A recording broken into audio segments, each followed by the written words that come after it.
불멸의 가수 이난영은 어느 남자하고도 완전한 사랑을 이루지 못한 불행하고 사연이 많은 여인이었다. 이난영은 한 시대를 풍미했다고 해도 과언이 아닐 정도로 가수로 대성공을 한 분이지만 한 인간으로서, 한 여인으로서의 이난영 삶은 그리 순탄치 못했습니다.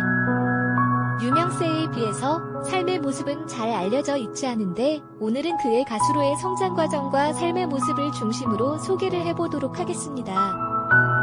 목포의 눈물이라는 자신의 노래말처럼 매우 소름이 많은 생을 살았던 것 같습니다.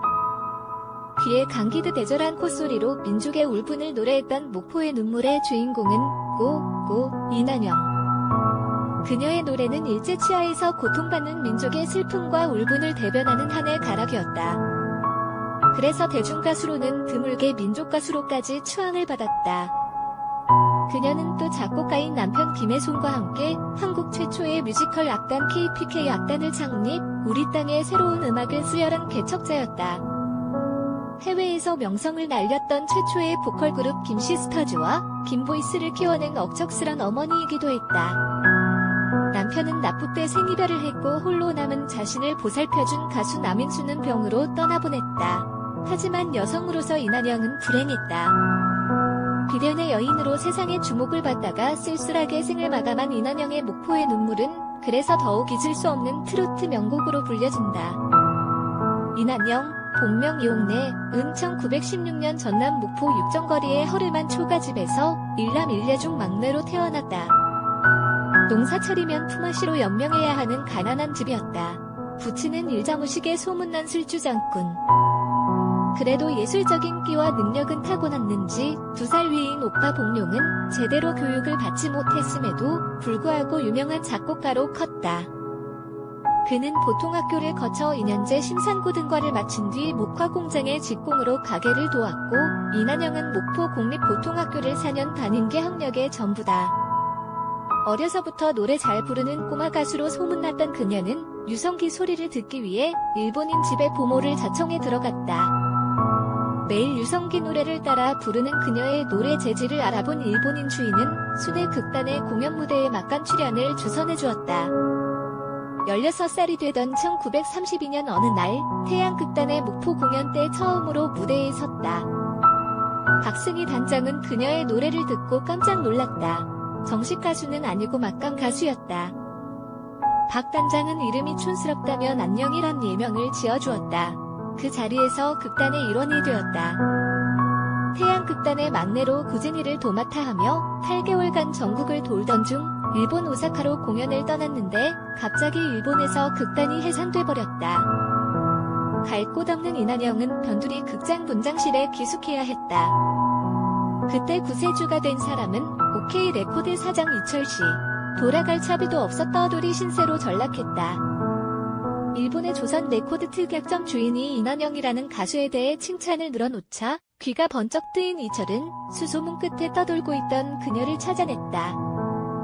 직접 노래 실력을 테스트한 후 1933년 OK 레코드의 전속 가수로 그녀를 스카우트했다. 데뷔 SP 음반은 1933년 10월 발표된 향수다. 그녀의 노래가 처음 수록된 음반은 그해 8월 태평 레코드에서 발매한 창극 춘향 전전집 SP 음반 총 5장이다. 여기에는 그녀의 첫 육성 노래 시들은 청춘이 담겨있다. 33년 11월 발표한 불사조는 이난영의 첫 히트곡. 불사조에 이어 이듬해 2월 발표한 봄맞이가 또다시 사랑을 받으면서 그녀는 단숨에 촉망받는 신인 가수로 떠올랐다. 그해 가을 도쿄에서 열린 전국 명가수 음악대회에 한국인 가수로는 혼자 출전했는데 큰 반향을 불러일으켰다. 34년 조선일보에서 전국 6대 도시의 애양가가사 모집을 했다. 3천여 편의 응모작품 중 목포 출신 문일석이 응모한 목포의 눈물이 당선작으로 뽑혔다. 목소리의 주인공이 바뀐 목포의 눈물은 35년 이난영을 가요계의 샛별로 만들었다. 당시로서는 천문학적이라고 할 수 있는 수 만장이 날개 돋친 듯 팔렸다고 한다. 지금에야 100만 장 판매를 우습게 이야기하지만 유성기 시대의 수만 장은 대박 중의 대박이었다. 목포의 눈물은 대히트와 함께 목포 사람들의 자존심으로 자리를 잡았고 한민족에게는 소름을 달래주는 민족 가요로 널리 불렸다. 이 인기를 바탕으로 이난영은 36년 오카랑코란 일본 예명으로 일본 가요계에 진출해 데이지쿠 레코드에서 이별의 뱃노래를 발표하기도 했다. 그리고 1937년에 김혜송과 결혼을 해서 가정을 꾸립니다. 이 노래는 목포의 눈물 일본어 버전이다. 남편인 김혜송은 가수이자 작곡자였고 지금의 뮤지컬의 개념을 국내에 처음 시도한 인물입니다. 당시에는 천재라는 평가를 받던 사람입니다. OK 레코드 이철 사장과 친분으로 이난영을 알게 되었고 약 2년 정도 열애 끝에 1937년에 결혼을 했습니다. 39년에는 남편 김혜송이 작곡한 다방의 푸른 꿈이라는 곡을 이난영이 불러서 큰 인기를 얻었는데 이 곡이 국내 최초 블루스 곡이라는 평가를 받기도 합니다. 이난영은 1940년대부터는 단순히 노래하는 싱어로서 뿐만 아니라 극단에서 연기와 노래를 함께하는 탤런트로서의 재능을 발휘하기도 하는데 이는 뮤지컬을 중요시했던 남편 김혜송의 영향을 받았다고 할 수 있습니다. 또한 오빠인 이봉룡도 김혜송에게 악기 연주와 화성법을 배워서 본인도 작곡자로 성공할 수 있게 되었습니다. 김혜송은 뮤지컬을 시도하기 위해 KPK 극단을 만들고 활발한 활동을 했는데 6.25가 발발하면서 낙폭되어 버렸습니다. 그런 이유로 김혜송은 분단 후 남한에서 그 이름이 거론되는 것이 어려워졌습니다. 그 이후 국내에서 타 작곡자의 이름으로 발표된 곡들 가운데는 실제 작곡자가 김혜송인 경우도 많을 것이라는 것이 가요계에 내려오는 이야기이다. 이난영은 데뷔 6년째 어느 잡지사와의 인터뷰에서 조선의 예술가, 연예인, 들은 걸핏하면 결혼했다가 이별을 맞이하는데 자신은 가정을 소중하게 여기기 때문에 이별 같은 것은 절대 하지 않겠다는 말을 했는데 결국 6.25라는 민족동란이 이난영의 가족을 이별하게 만들었고 이후 가족관계에서만큼은 매우 불우한 삶을 살다가 세상을 떠납니다. 이난영과 김혜송은 스라이 칠남매를 두었는데 미국으로 건너가 김시스터스와 김보이스라는 이름으로 성공을 거둡니다. 지금도 후손들이 LA에서 살고 있습니다.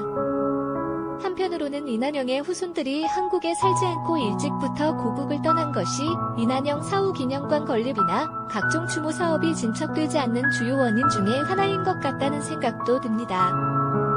이난영이 살아있을 때 자식들과 초청을 받아서 미국에 가서 한 1년 정도 생활을 하다가 적응을 하지 못하고 다시 고국을 돌아왔습니다.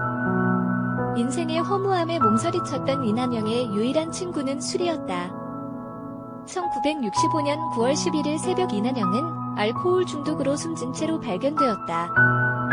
한 많은 생을 살아온 이난영은 49세의 나이로 세상을 등졌다. 그런데 일각에서는 이난영이 자살을 했다는 소문이 있었습니다. 그만큼 최후의 모습이 매우 불행했다고 할 수 있습니다. 어머니의 사망 소식에 김시스터즈 세 자매는 망연자실했지만 빡빡한 스케줄 때문에 장례식에도 참석 못하는 불효의 한을 남겼다. 이난영은 다른 연예인과도 연문을 뿌렸는데 남편을 잃고 외로워하던 이난영에게 힘이 되어준 사람이 당대 최고의 남자 가수인 남인수였습니다.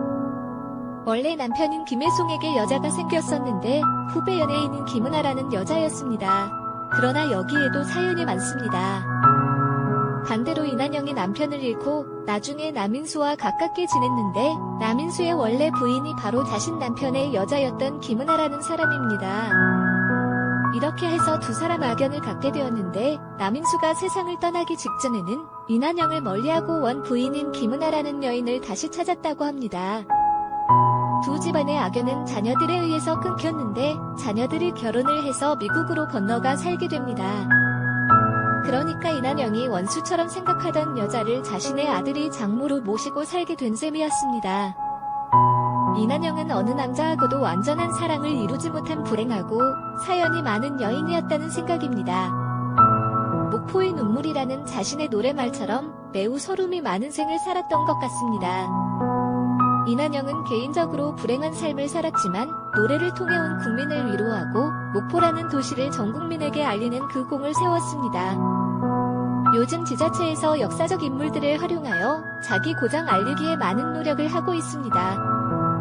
많은 사람이 알고 기억한다는 것은 지자체 발전에 굉장히 유리한 조건입니다.